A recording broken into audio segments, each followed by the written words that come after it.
মাত্র ৬ ঘন্টায় বাংলাদেশের তাজা সবজি ও ফল পৌঁছে যাচ্ছে আরব, ইউরোপ সহ বিশ্বের ১৩টি দেশে। প্রান্তিক কৃষকের ক্ষেত থেকে সরাসরি সংগ্রহ করা কীটনাশক মুক্ত এসব ফসল এখন হয়ে উঠেছে দেশের বৈদেশিক মুদ্রা আয়ের একটি সম্ভাবনাময় খাত। মধ্যপ্রাচ্যের যে কোনো দেশে ৬-৭ ঘন্টা লাগে, মালয়েশিয়াতে এরকম।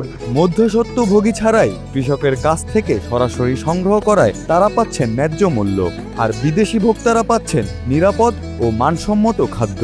কৃষকের ঘাম ঝরানো ফসল এখন আন্তর্জাতিক বাজারে MKU ইন্টারন্যাশনাল গড়ে তুলেছে আস্থার নতুন দিগন্ত।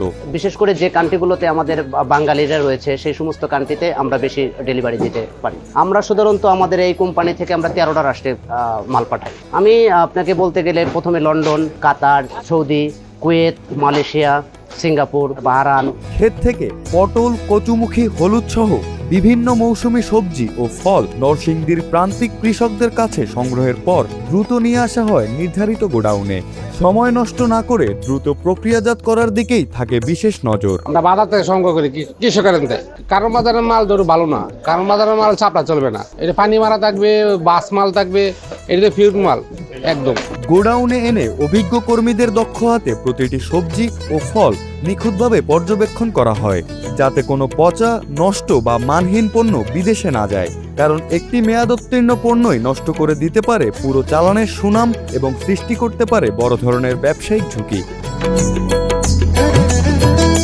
এখানকার সবজি ও ফলমূল পরিষ্কার পানিতে ধোয়া হয়, এরপর সেগুলো ভালোভাবে শুকানো হয় যেন কোনো আর্দ্রতা না থাকে। পুরো প্রক্রিয়াটি কোনো ধরনের রাসায়নিক ব্যবহার ছাড়াই সম্পন্ন হয়, যা বিদেশি বাজারে এই পণ্যের গ্রহণযোগ্যতা আরো বাড়িয়ে দিয়েছে। এই বৃদ্ধির পর কারণটা হচ্ছে যে আমাদের সবজিগুলো যখন আমরা সরাসরি কৃষকের কাছ থেকে ওই দেশে যখন আমরা পাঠাচ্ছি, তখন তারা এই সবজিগুলো টাটকা এবং সুস্বাদু এবং এই খুব পুষ্টিকর খাদ্য। এগুলো আমাদের এই বাঙালির এই সবজিগুলো যেহেতু আমরা সরাসরি কৃষকের কাছ থেকে নিয়ে বিষমুক্ত, যার কারণে ওরা এটা পরীক্ষা নিরীক্ষা করে দেখছে যে বাঙালিদের এই খাবারগুলো আসে বিষমুক্ত, যার কারণে ওরা এটার উপর বেশি চাহিদা দেখায়। যাচাই ও প্রক্রিয়াজাতকরণ শেষে শুরু হয় প্যাকেজিং। বিশেষভাবে ডিজাইন করা প্যাকেটে সতর্কতার সাথে পণ্যগুলো সংরক্ষণ করা হয়, যাতে দীর্ঘদিন সতেজতা ধরে রাখতে পারে।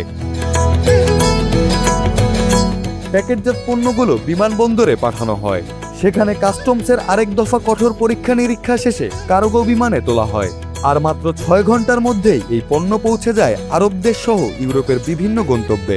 আমাদের চেষ্টা হইলো যতটুকু পারি অতটুকু ভালো করে আমরা প্যাকিং করার চেষ্টা করি। তো অনেক বছর ধরে কাজ করতেছি, আমরা দেখলেই বলতে পারি কোন জিনিসটা ভালো কোন জিনিসটা খারাপ, ওইটা আমরা ফেলে দিই। এটা কষ্ট মানে জিনিসটা হইলো আপনার বীজা আছে, বীজা আসলে এগুলি ভালো করে বাচ্চা শুকাইয়া এরপর দিতে হয়, না শুকাইলে পচে যাবো, প্যাকিং করলে পচে যাবে। প্রতি কেজি সবজি বিদেশে পাঠাতে খরচ পড়ে প্রায় 200 টাকা। তবে আন্তর্জাতিক বাজারে এই পণ্যের চাহিদা থাকায় দাম ক্রয় ক্ষমতার মধ্যেই থাকে।